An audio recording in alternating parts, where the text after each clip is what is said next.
Olá, pessoal! Estamos aqui hoje mais uma vez para refletirmos juntos a nossa liturgia do dia, tá certo? E nesse sábado, ao fazermos memória a Santa Teresa a Jesus, peçamos a assistência do Espírito Santo para que nos inspire e nos ensine a trilhar a via que nos leva à verdade e ao reino de Deus. Então, a primeira leitura está em Efésios, capítulo 1, versículo 15 a 23. Efésios, capítulo 1, versículo 15 a 23.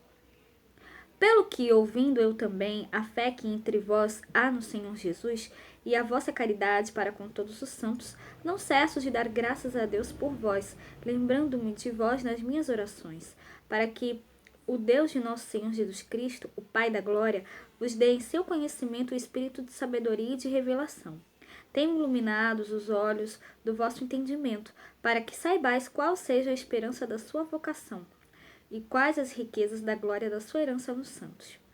E qual a sobreexcelente grandeza do seu poder sobre nós, os que cremos, segundo a operação da força do seu poder, que manifestou em Cristo, ressuscitando-o dos mortos e pondo-o à sua direita nos céus.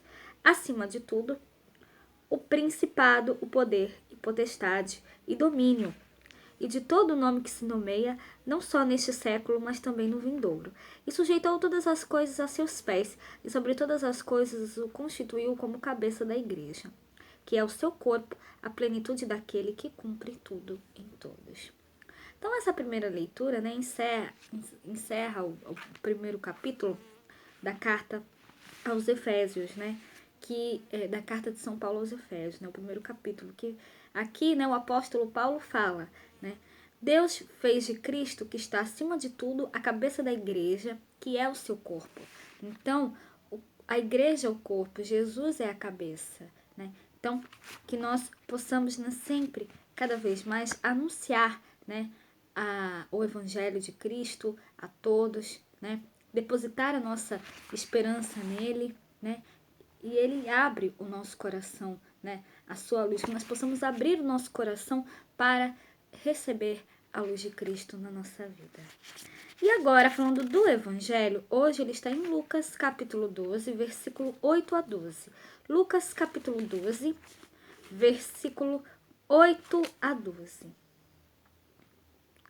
Naquele tempo, disse Jesus aos seus discípulos: E digo-vos que todo aquele que me confessar diante dos homens, também o Filho do Homem o confessará diante dos anjos de Deus.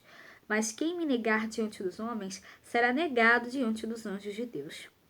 E a todo aquele que disser uma palavra contra o Filho do Homem, ser-lhe-á perdoada, mas ao que blasfemar contra o Espírito Santo, não lhe será perdoado. E quando vos conduzirem às sinagogas, aos magistrados e potestades, não estejais solícitos de como ou do que haveis de responder, nem do que haveis de dizer, porque na mesma hora vos ensinará o Espírito Santo o que vos convém a falar. Então, no Evangelho de hoje, a partir do Evangelho, nós podemos refletir dois aspectos do Evangelho de Lucas. Primeiro, o testemunho cristão. Segundo, a ação do Espírito Santo na missão de Jesus e da Igreja. Desde o princípio até o fim de sua obra, o evangelista insiste na presença atuante do Espírito na pessoa quanto no ministério de Jesus. Postula que a igreja cumprirá sua missão de testemunha de Jesus sempre debaixo da sombra protetora e da assistência do Espírito Santo.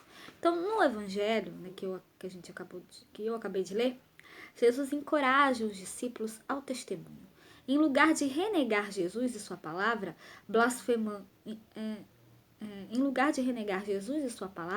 blasfemando contra o Espírito Santo, por quem Jesus agia, o discípulo é convocado à lealdade e ao testemunho. A blasfêmia contra o Espírito consiste em não considerar que ele morava e agia em Jesus, e negar sua ação na missão dele. Quem der testemunho de Jesus diante dos homens será lembrado pelo próprio Jesus diante do Pai. O discípulo é chamado ao testemunho corajoso, pois é consciente da assistência do Espírito Santo. O Divino Espírito, além de ensinar o que se deve falar, é o defensor, o paráclito, o advogado do discípulo fiel diante das hostilidades humanas. Então, ao cristão basta deixar-se conduzir pelo Espírito Santo, tá certo? Então, Era isso que eu tinha para falar para vocês hoje. Muito obrigada a todos por curtirem, por comentarem. Aqueles que só assistem mesmo, também agradeço. Espero que vocês tenham gostado dessa reflexão de hoje. Espero encontrá-los todos aqui domingo, se Deus quiser, para continuarmos refletindo cada vez mais as leituras da Sagrada Escritura. Então, muito obrigada a todos e até a próxima, se Deus quiser.